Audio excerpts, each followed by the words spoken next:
우리 하나님의 말씀은 요한복음 19장 17절부터 27절까지의 말씀 우리 함께 찾아서 교독하도록 하겠습니다. 요한복음 19장 17절부터 27절까지의 말씀입니다. 다 아시겠지만 마태, 마가, 누가, 요한입니다. 요한복음 19장 17절 말씀 제가 먼저 읽겠습니다. 그들이 예수를 맡음에 예수께서 자기의 십자가를 지시고 해골, 히브리 말로 골고다 이라 하는 곳에 나가시니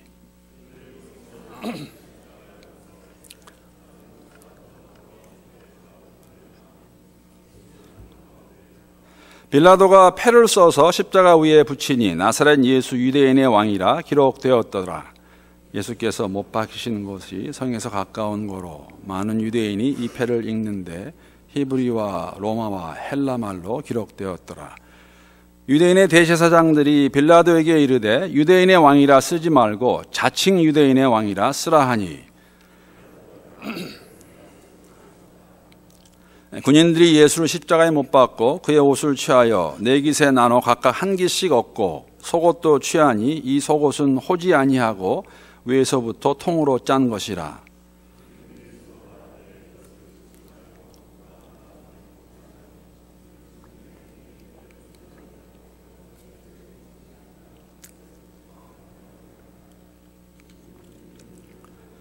예수의 십자가 곁에는 그 어머니와 이모와 글로바의 아내 마리아와 막달라 마리아가 섰는지라.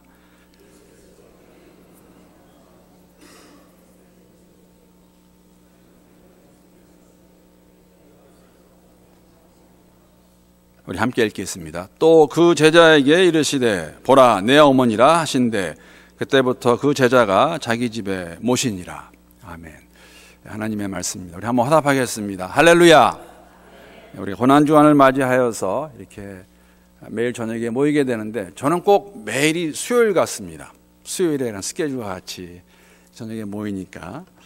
오늘 본문의 내용은 사실 요한복음뿐만 아니라 마태, 마가, 누가 복음에 모두 기록된 그러한 내용입니다. 동일한 사건을 기록하고 있지만 조금씩은 다르게 표현하고 있습니다. 17절을 보게 되면 17절에서는 여기서는 나오지 않지만은 사실 다른 공간복음을 보게 되면 십자가를 지고 가신 분이 누구인가 저희들에게 알려주고 있습니다. 실제로 십자가를 진 사람 그 누구입니까? 구레네 시몬입니다. 구레네 시몬이 성이 구레네고 이름이 시몬이 아니라 구레네라는 섬에서 온 사람 이름이 시몬이라는 이야기입니다. 구레네 시몬이 십자가를 지고 가는 이야기가 나와 있습니다. 빌라도의 법정에서 사형을 언도받고 골고다까지 십자가를 메고 가는데 물론 그 십자가를 맨 사람은 구레네 시몬이었지만은 그 과정은 그 길은 또 가서 죽을 사람은 죽을 분은 예수님이십니다. 그래서 십자가를 직접 지고 가는 모습을 사도 요한이 보여주기 위해서 구레네 시몬의 이야기를 하지 않고 있습니다. 18절 내용도 비슷합니다.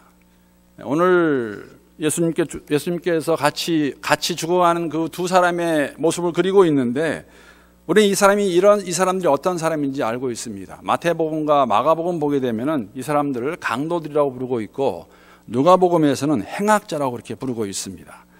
그리고 누가는 더 그 이상 나가서 이 행악자 중 2명 중에 1명이 그때 그곳에서 예수를 보고 믿어서 낙원을 약속받는 것을 기록하고 있는데 요한복음은 나오지 않습니다. 다만 그 중앙에 예수가 있다는 것만을 기록하고 있습니다. 왜냐하면 십자가의 초점은 예수님이시기 때문에 의도적으로 요한이 그렇게 했다는 것을 저희가 추측해 볼 수가 있습니다. 예수님이 왜 십자가의 사건의 초점이십니까? 왜냐하면 십자가에 죽이기 원하는 사람이 유대인들이 죽이기 원하는 자가 바로 예수이기 때문에 그렇습니다.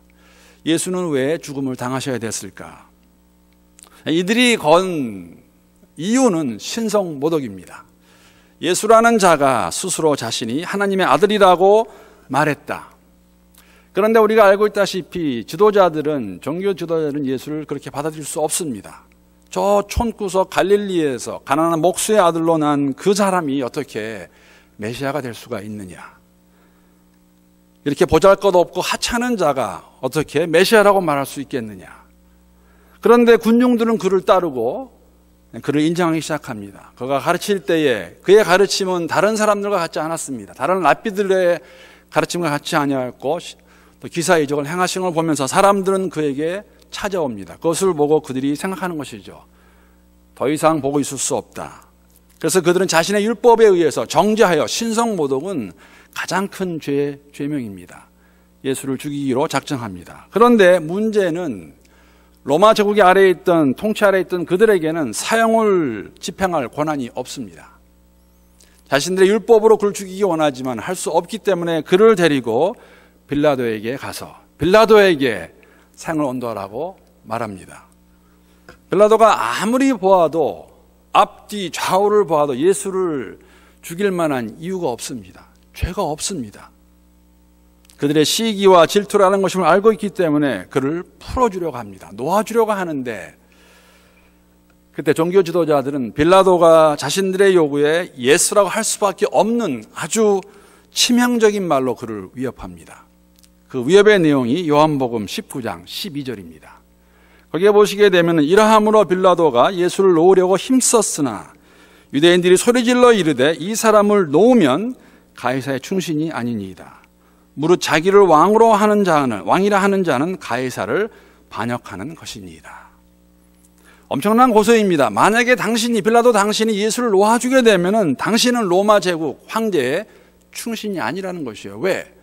스스로 왕이라는 자가 있는데 그 자를 죽이지 않는다면은 너도 그와 한패가 되어서 만약에 예수를 죽이지 아니하면 너는 지금 예수의 십자가의 그 처형을, 왜냐하면 반역을 지은 사람이 죽었던 처형의 방법이 십자가였습니다. 당신도 십자가에서 죽을 수 있다는 위협이지요. 공갈이지요. 할 수 없이 사형을 언도하는데 어쩌면 이러한 유대인들의 지도자들의 공갈과 협박, 위협에 마음이 편치 않았던 것 같습니다. 오늘 본문을 보게 되면 미묘한 감정이 나옵니다.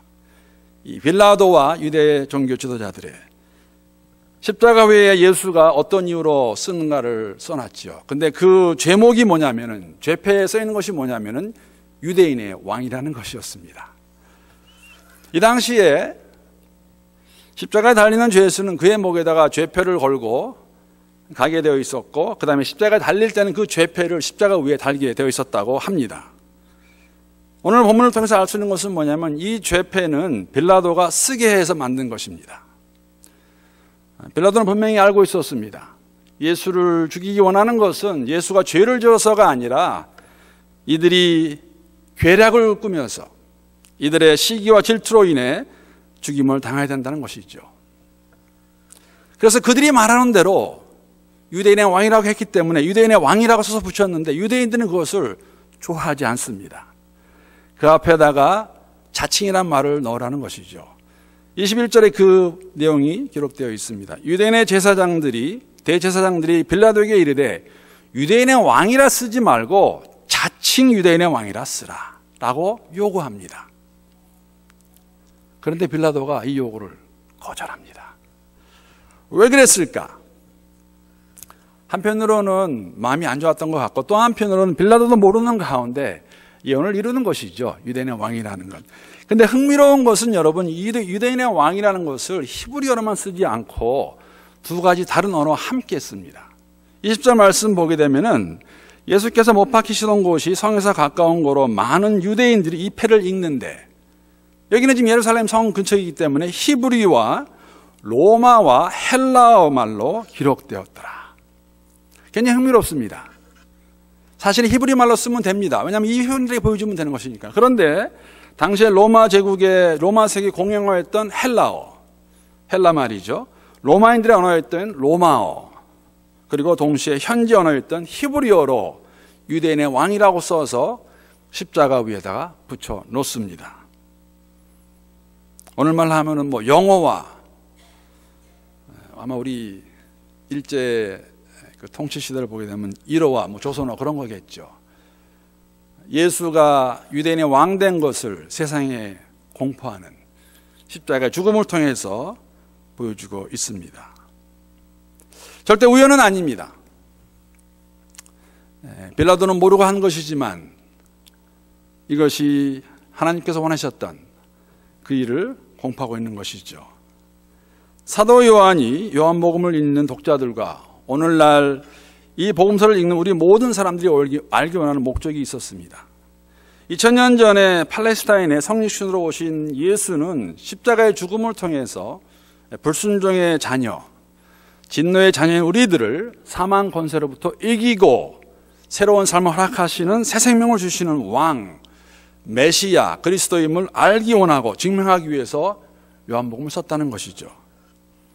사도 요한에게 있어서 십자가의 사건만큼 중요한 사건은 없습니다. 다른 공강복음도 그렇지만, 그러나 오늘 제가 말씀드린 것 같이 의도적으로 예수로부터 초점을 갈 수 있는 것은 다 제거하고 기록하지 않습니다.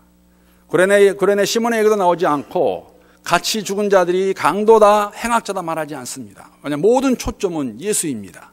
예수가 우리를 위해 주셨다는 것이죠. 여러분, 사도 요한이 쓴 복음서는 특별한 의미가 있습니다. 아마 그것을 알게 되면은 이러한 사도 요한의 마음을 잘 알 수 있을 것 같습니다. 알고 있다시피 마태복음과 마가복음과 누가복음을 우리가 공관복음이라고 그렇게 말하는데, 그 이유는 공관이란 말은 동일한 관점이란 이야기입니다. 그런데 요한복음은 공관복음의 접근 방식과 다릅니다. 모든 학자들이 동의하는 것은 요한복음이 복음서 중에서 가장 늦게 쓰여졌습니다. 즉 마태, 마가, 누가복음이 쓰여진 이후에 쓰여진 복음이 요한복음입니다. 요한복음의 1차 독자는 누구냐면은 사도 요한이 사역했던 에베소 교회를 중심으로 한 소아시아 교회들에게 보내는 그러한 복음서이죠. 그들을 위한 복음서였습니다. 당시 유대인 성도들이 예수에 대한 신앙을 고백하게 되면 그들이 전통적으로 속해 있던 유대인 공동체로부터 추방을 당하고 함께하지 못하는 그러한 어려움을 당하고 있었습니다. 오늘날 이 이야기를 이렇게 볼 수 있는 것은, 들을 수 있는 것은 그 이슬람권의 무슬림들이 그렇습니다. 이 무슬림들이 예수를 믿게 되면은 가족으로부터, 공동체로부터 함께 할 수 없는, 그리고 대놓고 말할 수 없는, 이 당시에 예수를 믿은 유대인들의 삶이 그러했습니다.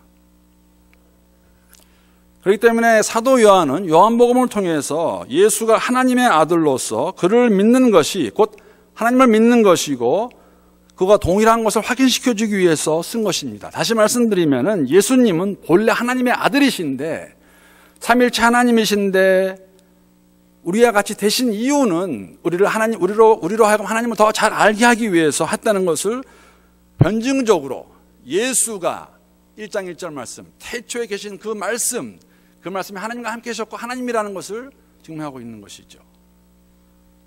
예수를 메시아로 믿는 초대교회 성도들에게 구약을 주신 하나님을 믿지 않는다고 주장하면서 예수를 믿게 되면은 정통성 없는 신흥 종교의 하나라고 밀어붙이는 그들을 향해서, 또 헬라 사상의 영향을 받아서 그리스도의 신성과 인성을 부인하는 이방인들을 향해서 기독교의 진리가 이것이다, 즉 예수 그리스도가 메시아이시고 하나님의 아들이시고 그것을 증명하는 데 있어서 십자가의 사건만큼 그냥 부활이 있기 때문에 중요한 것은 없기 때문에 오늘 본문의 말씀에서도 모든 초점을 예수님께 맞춥니다. 예수가 우리를 위해 십자가에 돌아가신 것을 저희들에게 보여주고 있습니다.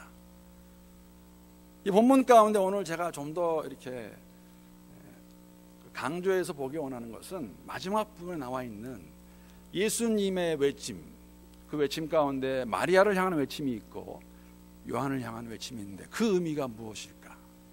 오늘 우리에게 주시는 의미가 무엇일까? 예수님이 왜 그런 외침을 하셨을까? 다시 한번 본문 25절부터 27절까지의 말씀만 제가 다시 한번 읽어보겠습니다.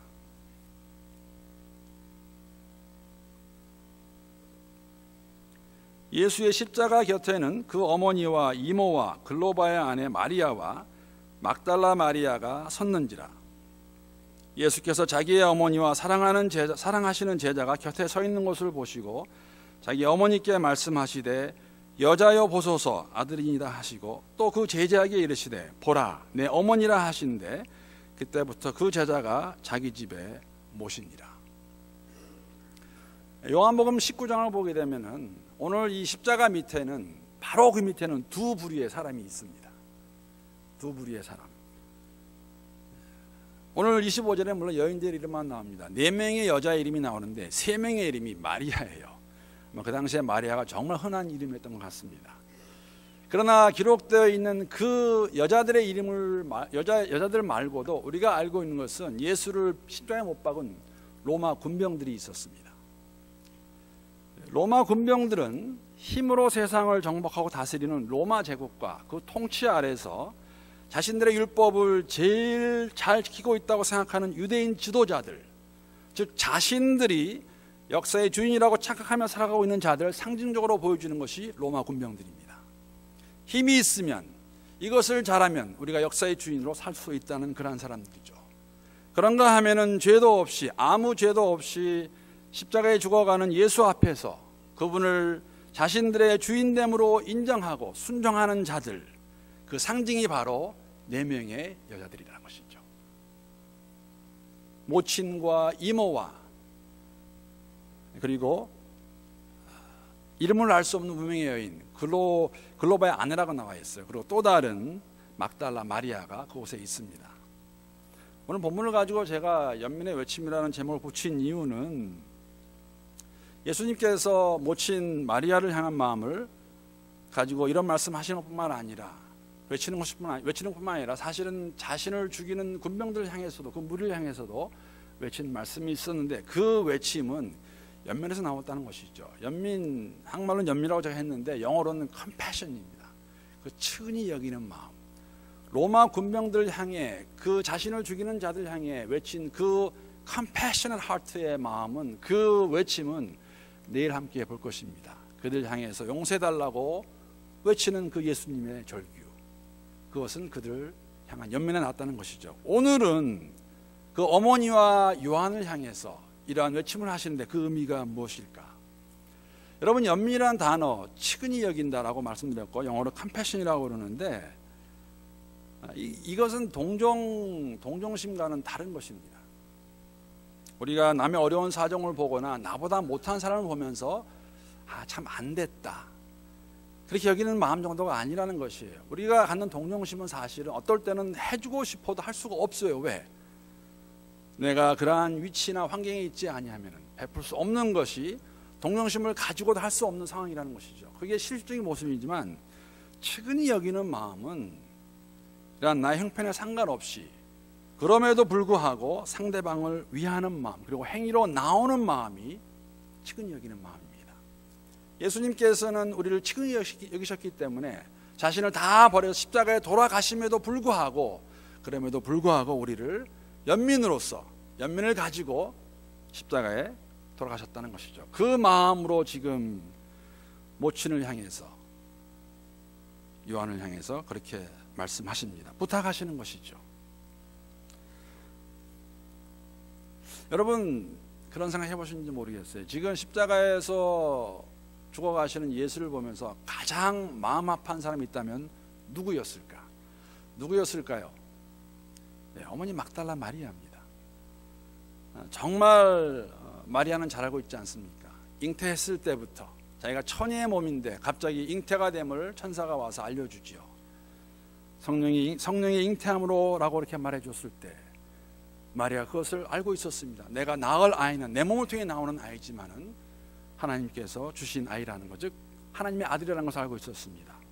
여러분, 들의 목자가 갑자기 찾아와서 그를 경배할 때에 그들이 해준 이야기를 듣고 마리아가 어떻게 생각하냐면 그 모든 말을 자신의 마음에 새겼다고 말하고 있습니다. 갑자기 들려서 어떻게 목자들이 와서 내가 낳은 이 아들을, 이 예수를 어떻게 알고 이렇게 경배하고 있나. 그뿐 아니라 여러분, 8일 만에 정결 예식을 치르고 나오는 예수를 보고 시몬이라는 사람이 마리아에게 해준 말이 있습니다.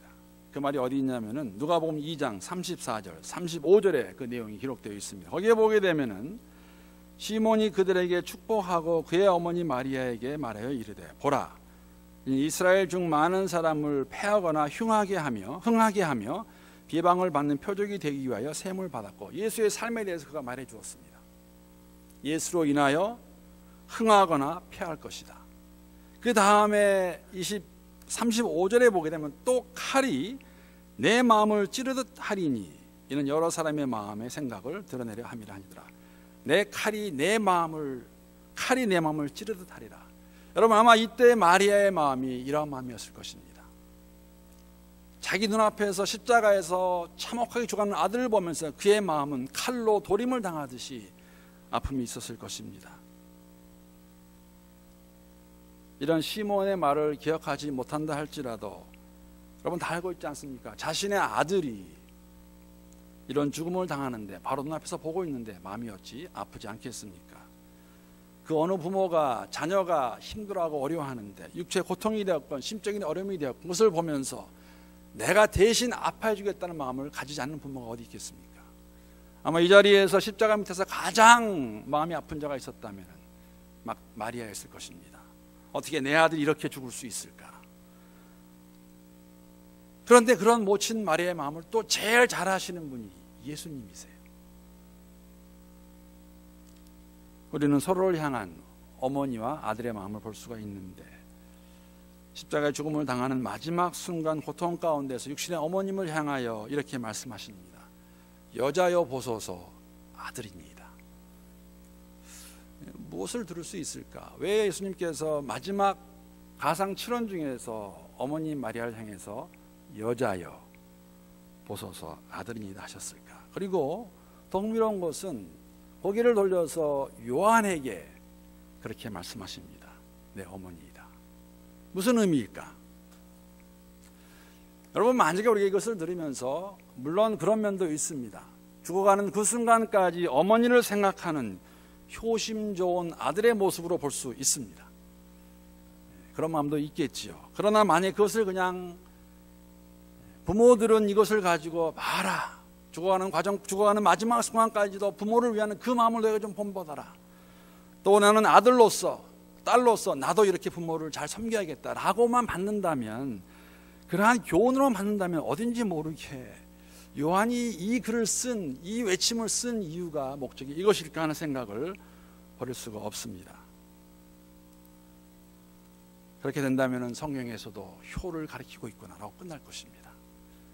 좋은 교훈으로. 여러분, 이런 좋은 교훈은 기독교가 아니더라도 다 있습니다. 다른 종교에도.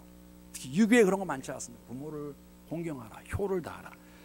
그런 거 아닙니다. 그분이 있다는 것을 부인하는 것이 아니라 요한이 왜 마지막 십자가에 돌아가신 예수님의 그 외침 가운데 여자의 보소서 아들이니이다, 왜 어머니를 여자라고 불렀을까? 그리고 요한에게 왜 내 어머니다라고 말씀하셨을까? 이 상황에 저희가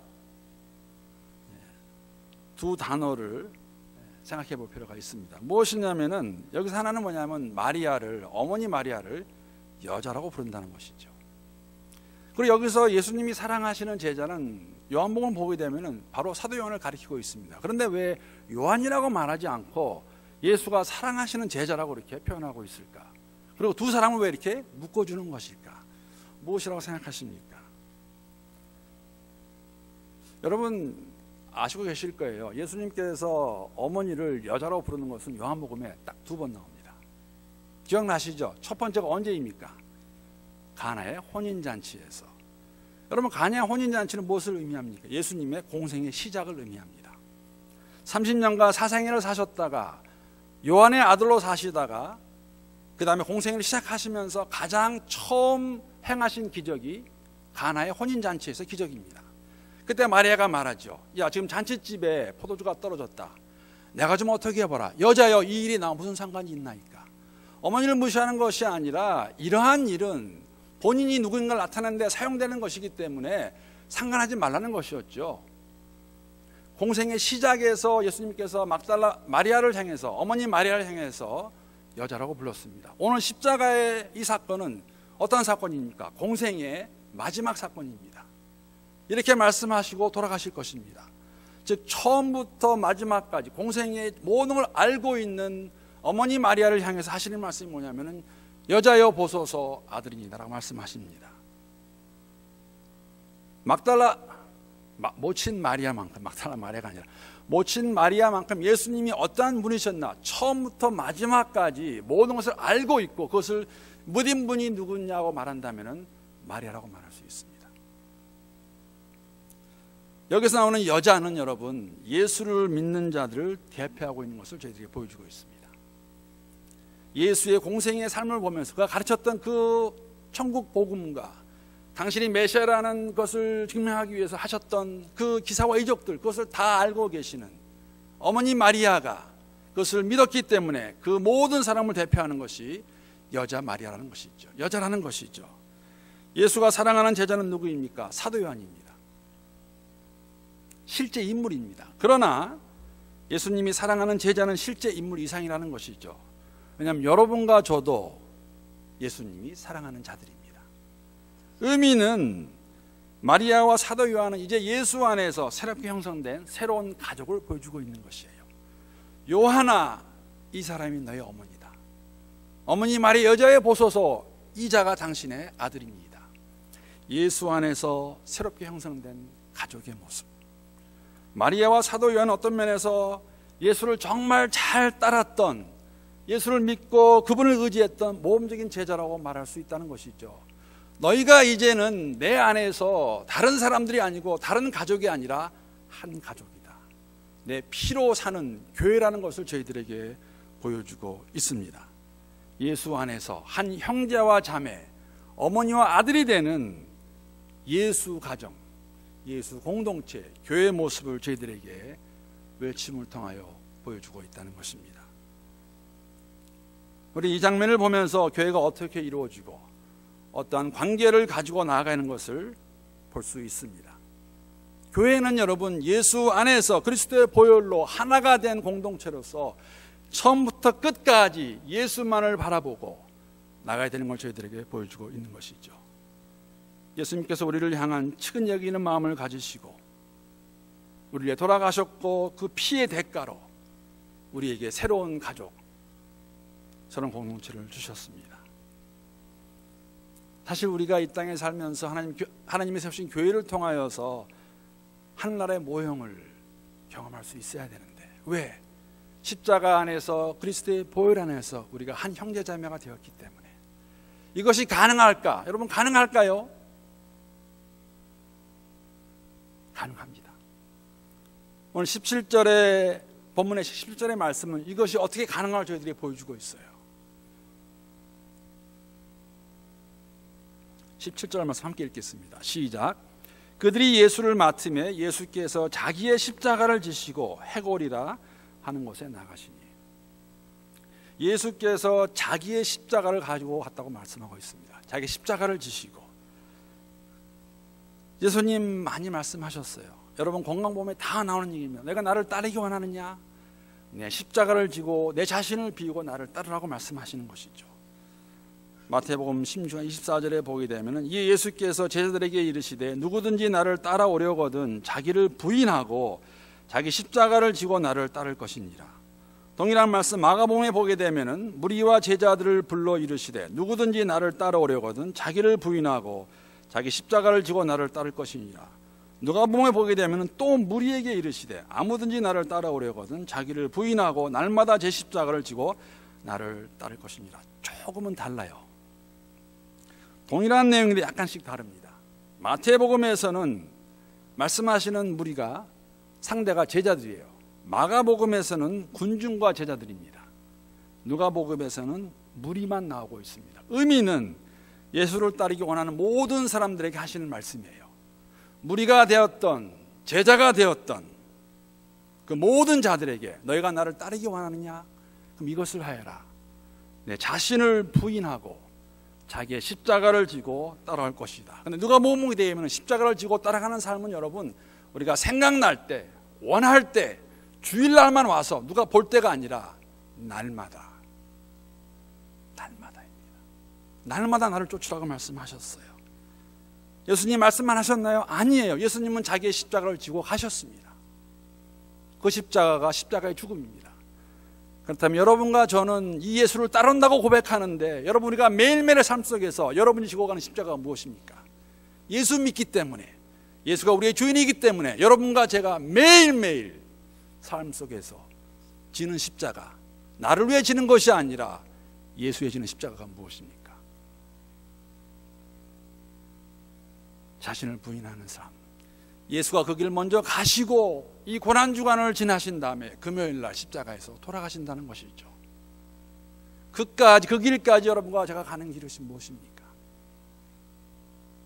우리가 예수를 위해 예수 때문에 오늘도 이 시간도 짊어지고 가야 하는 십자가가 무엇입니까? 있습니까? 내게는 있을까? 세상의 것대로 다 누리며 살기 원하고 동시에 예수를 믿기 때문에 영생이 있다고 자랑하면서 살아가지만 우리가 예수로 인해 오늘 이 삶 가운데서 지고 가는 십자가는 무엇이 있을까? 과연 우리는 우리를 부인하고 십자가를 지고 예수를 따르는 삶을 살고 있다고 고백할 수 있을까? 이 질문에 대한 대답은 여러분 스스로 주 앞에서 하실 수 있으면 좋겠습니다. 사랑하는 성도 여러분, 여러분과 저의 삶이 예수 공동체, 새로운 가족, 교회를 만들기 위해 서로를 향해 측은한 마음이 있을 수 있기를 기도합니다. 이러한 마음이 없이는 절대로 온전한 공동체를 만들 수 없습니다. 나를 부인하고 십자가를 지고 서로를 향한 측은한 마음이 없이는, 컴패션이 없이는 이러한 공동체 만들어갈 수 없다는 것이죠. 예수님이 보여주셨습니다. 자신을 부인하고 자기의 십자가를 지고 갈 때만 이러한 컴패션을 실천할 수 있는, 다시 한번 철저하게 깨닫고 그 깨달음을 우리의 삶 가운데, 공동체의 삶 가운데 실천하는 교회가 될 수 있기를 주님의 이름으로 부탁하고 주님의 이름으로 축복합니다. 기도하시겠습니다.